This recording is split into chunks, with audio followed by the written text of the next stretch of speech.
On May 5th, 2020, the body of a young female was discovered in a trash can in the middle of an alley. This discovery would kick off an investigation that, 3 years later, has led to no suspects, no arrests, and no known leads about this grisly murder. What we know is that the body discovered was that of 25-year-old Candice Faye Welch. The body itself was discovered in a trash can just before midnight on May 5th. The trash can where Candice's body was found was only 1 block away from her father's home, whom had been out of town at the time of the murder. The local coroner determined that Candice had died of asphyxia due to gagging. After the discovery of the body, Candice's father told reporters that his daughter was strangled to death and that the body was almost completely unrecognizable. Her father noted that Candice had a number of prominent tattoos, many of which had been cut, perhaps in an attempt to hide who she was from authorities. He also stated that both of her hands and her face had been crushed. It seems in an attempt to make identification more difficult for those involved. This story then takes a strange turn, as Candice's father told reporters that he believes her death happened in his home. He noted that after the body of his daughter was identified, he was stopped on the road when a group of men exited a vehicle and threatened him by telling him to stop asking questions about his daughter. They tell me, "You need to stop asking questions about your daughter, or you'll end up just like her." For her part, little is known about Candice, although her father did state that she had a history of drug abuse, but is unsure if that is related to her death. What we do know is that Candice graduated high school in 2013 and would go on to attend Cal State Bakersfield to pursue a degree in biology. She would later earn a certification in pharmacy technology and would work as a pharmacy intern at a local CVS branch. Her ultimate goal, to become a pharmacist someday. The Kern County Sheriff's Office, the department handling the case, states that an investigation is currently ongoing, although very little information has been made available to the public. If you have any information about Candice and her murder, please contact the Kern County Sheriff's Office at 661-861-3110 or contact the Kern Secret Witness Program at 661-322-4040.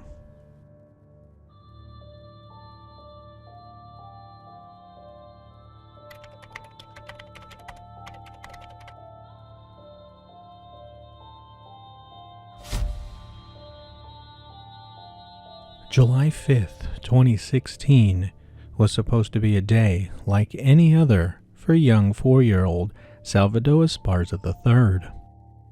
But what was supposed to be a day spent with family ended in tragedy for the young boy. You see, Esparza was standing in the doorway of the home of his mother's boyfriend just after 10:30 p.m. when shots rang out.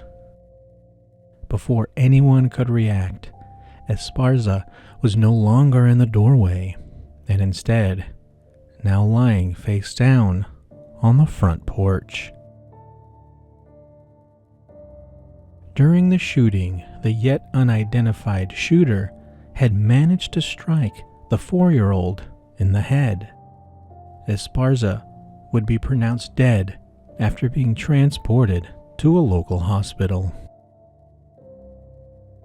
But Esparza wasn't the only person shot at, and most likely not even the intended target, as next to the boy was a 27-year-old man who was also struck.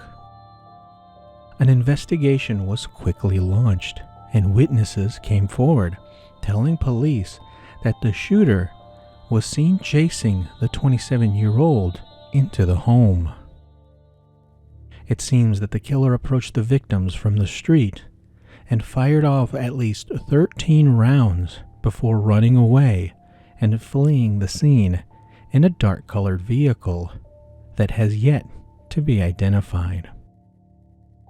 Police released a statement regarding the shooting saying, LASD investigators believe the suspect to be a gang member, and the shooting is believed to be gang-related. They went on to note that LASD investigators also believe that Salvador and his family were not the intended target. It's been 6 years since the murder of young Esparza, with little to no details emerging on whether the police have any suspects or leads in the case. And just recently, Los Angeles County have offered a $75,000 reward for information into the murder, a number that has been increased over the years from its initial $20,000. At this time, little information has been made available from police, but we do have some details regarding the shooting and the time leading up to it.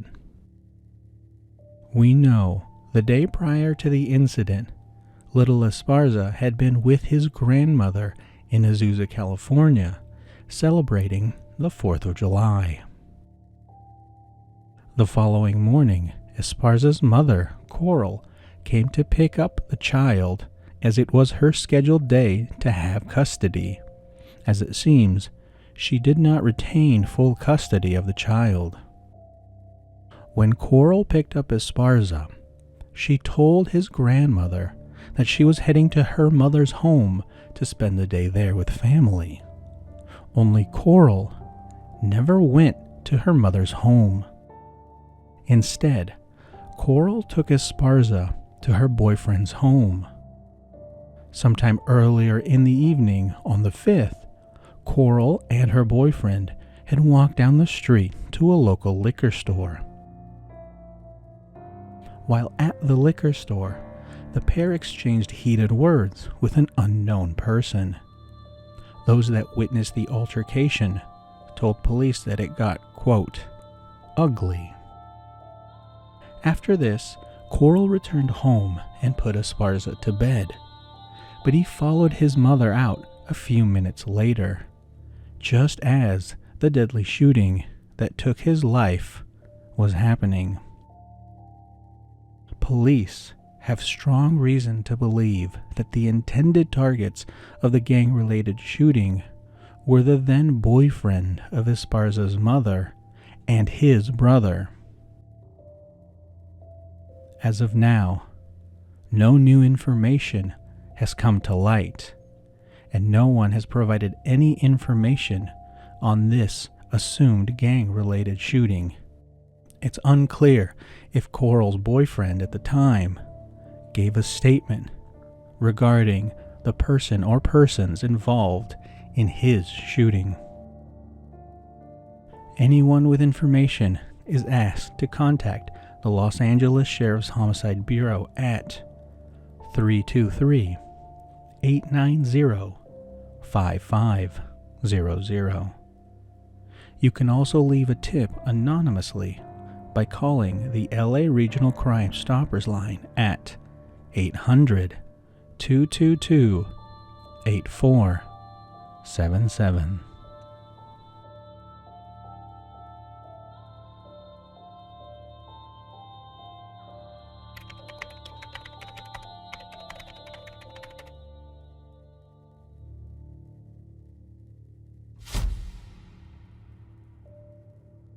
On the evening of December 21st, 2020, Charles Joe Reynolds, 62, was celebrating the Christmas season early by enjoying dinner out with family.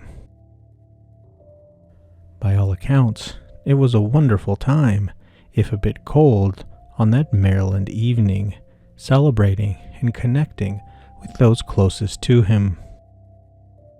Charles was close with his family, and everyone that knew him speaks highly of him as someone who would go out of their way to help others. He was a devoted family man who supported his family in just about every way possible, almost never missing a family event or one of his children's sporting events or other extracurricular activities. The evening of the 21st was no different, and after the family enjoyed a dinner out together, Charles, being the man that he was, offered to take all the leftovers from dinner to the family's vehicle so the rest of the family could head over and get ice cream. But it would be this decision that would lead Charles to losing his life in the stairwell of a cold, gray parking garage, and leave a family desperately looking for answers to a senseless killing. When Charles did not return to meet his family at the ice cream shop, they began to worry and headed back to the family vehicle to see what might be holding Charles up. We got to the garage. It was surrounded by police tape, and I was told that it was my husband who was the victim.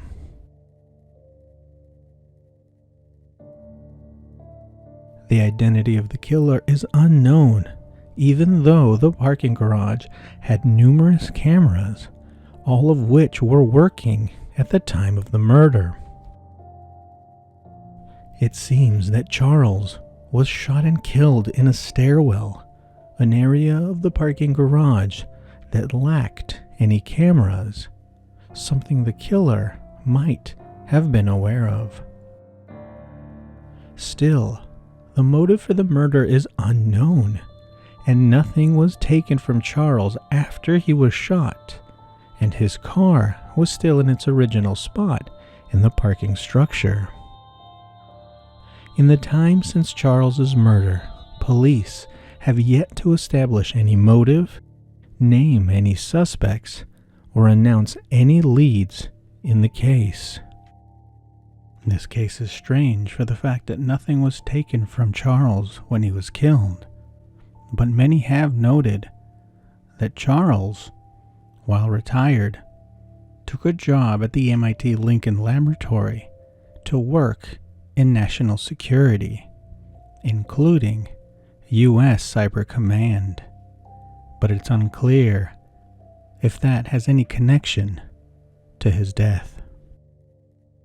At the time of this video, investigators are currently working to identify every car and driver that was caught on the parking garage surveillance system around the time of the murder.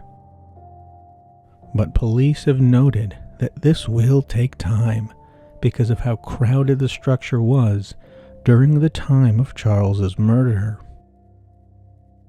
The one thing we do not ever give up on is any murder investigation. We will investigate this until we find out who did this.